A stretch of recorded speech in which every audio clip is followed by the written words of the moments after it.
సరే అక్క, నీకు టికెట్ రిజర్వ్ అయిపోయింది కదా? టికెట్ వచ్చేసింది. ఉదయం 5ంటికే ఫ్లైట్.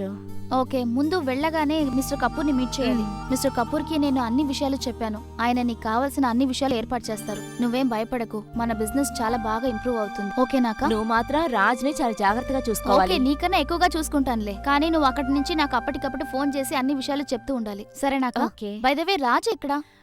తను వచ్చే టైం అయింది. ఓకే సరే. మిస్టర్ కపూర్ని నేను అడిగానని చెప్పు.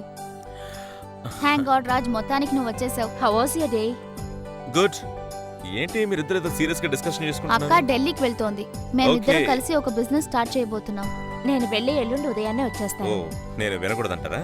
అవును రాజ్, ఈ లోపు నువ్వు షెడ్యూల్స్ అన్ని ప్రిపేర్ చేసుకో. రేపు ఎంత లేదన్నా నైట్ షిఫ్ట్ అనుకుంటాను. అది పూర్తయిపోయిన తర్వాత ఆ రోజు ఇంట్లో ఫ్రీగా ఉంటాను. బేబు, తన బాధ్యత అంతా నీదే. నేనంతా ఇంట్లో ఉండను రాజ్, నేను నీతో కలిసి షూట్కి వస్తా. ఎలాగో నైట్ షిఫ్ట్ పూర్తయిపోయిన వెంటనే నైట్కి నేను బయలుదేరేసి ఇక్కడికి వచ్చి అందరం కలిసి ఇక్కడే ఉందాం. సరే అక్క, నువ్వు అక్కడికి వెళ్ళి కరెక్ట్ గా నాకు ఫోన్ చేయి. అలాగే, నేను ఎల్లుండి ఉదయాన్నే వచ్చేస్తాను. పర్లేదు, నువ్వు వెయిట్ గురించి ఆలోచించుకో, హ్యాపీగా ఉండు. సరే, నేను వెళ్ళి నేను ఇచ్చిన డాక్యుమెంట్ ఫైల్ ని నువ్వు మర్చిపోకుండా ఇచ్చేయాలి. ఓకే. ఓకే. ఓకే.